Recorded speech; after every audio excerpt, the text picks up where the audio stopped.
As game premises go, it's really hard to beat Hood, Outlaws, and Legends. A Robin Hood fantasy heist game where you and a crew of outlaws steal from the heavily guarded fortresses of the rich and give it to the poor. Sign me and all my friends the heck up. But while this breathtaking world of assassins and knights delivers some awesome moments, it also seems designed to reward bullheaded brute force attacks over cunning stealth. Even more disappointing is that it doesn't have nearly enough content to sustain the interest of the greedy swindlers it aims to please.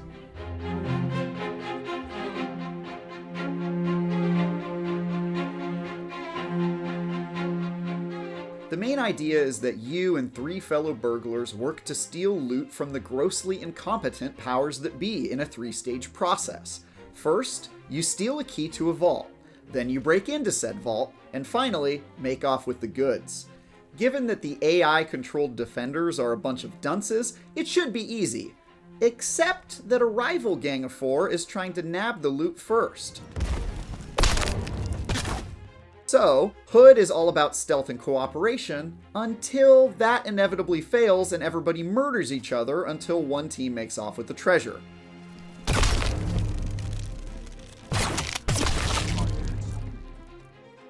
Each of the 4 character classes has a distinct role that can prove invaluable under the right circumstances.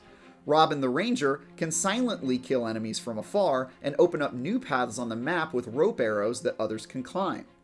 On the opposite end of the spectrum is John the Brawler, a melee tank who can use his beefy lumberjack arms to open gates for his allies and is able to carry the treasure chest faster than any other class. They all have their own consumables too, like blinding flashbangs or deadly gas grenades, as well as special abilities that can be used once every few minutes. Stealth-focused Marianne the Hunter has the ability to go invisible for a few seconds, while support-focused Took the Mystic can heal his allies and mark nearby enemies. Each class feels distinct and unique, although the balance feels a little iffy depending on what phase of a match you're in. Marianne is undoubtedly the best stealth class and is great in the first 2 phases, but gets trounced in the escape when open combat becomes unavoidable.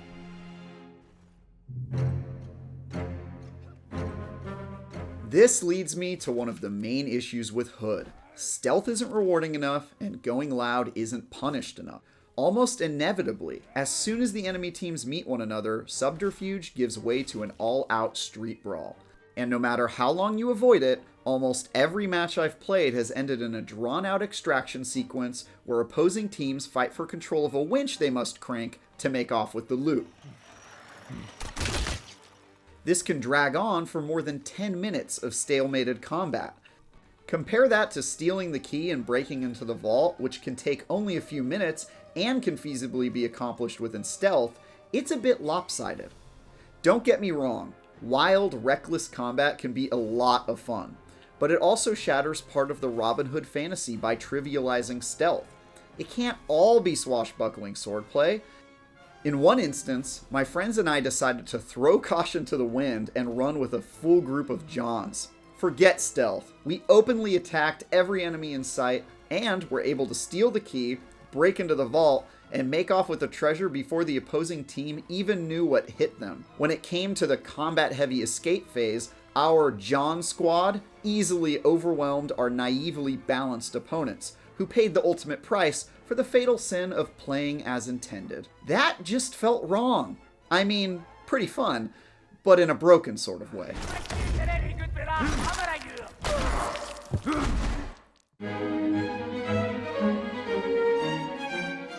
What makes the combat-dominant meta all the more frustrating is that the actual stealth mechanics in Hood are really well done and very satisfying.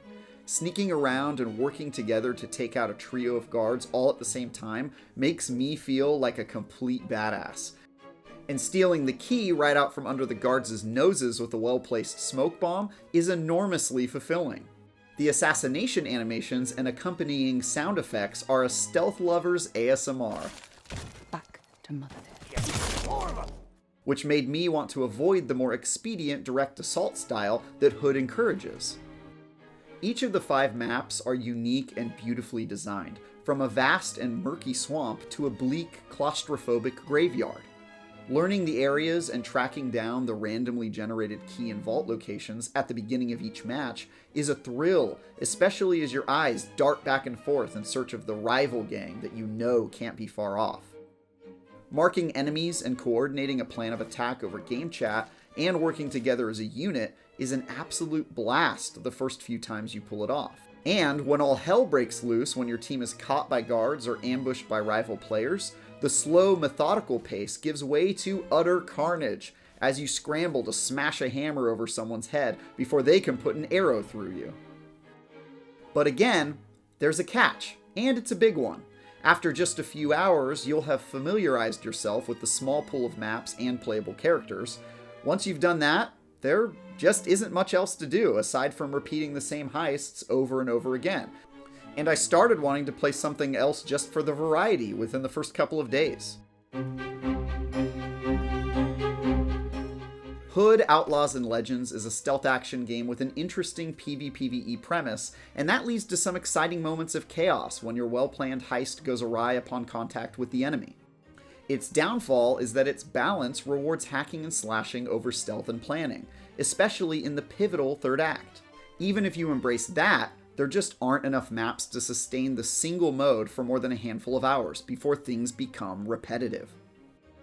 For more co-op action, check out our review of Outriders and It Takes Two, and for everything else, stick with IGN.